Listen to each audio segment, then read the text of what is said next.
"Mom, beginning next month, we'll move all your funds into my account." My son told me that, and I simply smiled. That night, as usual, he arrived with his wife for a free meal. But as they stepped into my home, they both screamed in shock. Can you imagine the betrayal?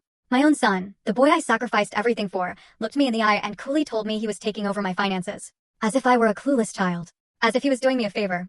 What would you do if the person you loved most showed you such chilling disrespect? That Thursday afternoon, Lawrence sat in my kitchen, sipping his coffee, and dropped a bomb. "Mom," he said, so casually, "starting with your next paycheck, we're going to transfer all your money to my account."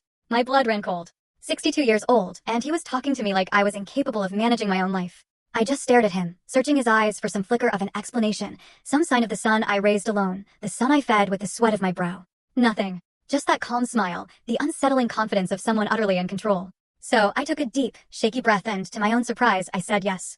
I told him it sounded fine, that I trusted him. His smile widened. He stood up, gave me a quick, mechanical kiss on the forehead, one of those kisses that mean absolutely nothing, and told me it was for the best. "You won't have to worry about anything," he said. "I'll take care of everything. It's for your own good, Mom." Those words, "for your own good," echoed in the silence long after he left my house. That very night, like every Friday, Lawrence came back. But he wasn't alone. His wife was with him, as usual. They arrived expecting dinner ready, the table set, hot, free food waiting, just as it had been every Friday for the past 3 years. I heard their footsteps at the front door. I heard the key I'd given him turn in the lock. The door creaked open. And then I heard it. A high-pitched, desperate scream. The scream of someone who'd just seen something they never expected. The scream of someone whose comfortable world had just been shattered.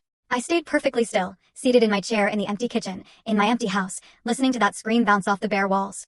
I didn't move. I didn't rush to see what was happening. Oh, I knew exactly what was happening. Lawrence burst into the kitchen, his face pale, his eyes wide with disbelief. His wife followed, a mirrored expression of shock and utter confusion. "Mom," he yelled. "Mom, what did you do? Where is everything? Where's the furniture? Where's the TV? Where is everything that was here?" I looked at him with a calmness I didn't even know I possessed. In the softest voice I could manage, I told him I'd sold some things.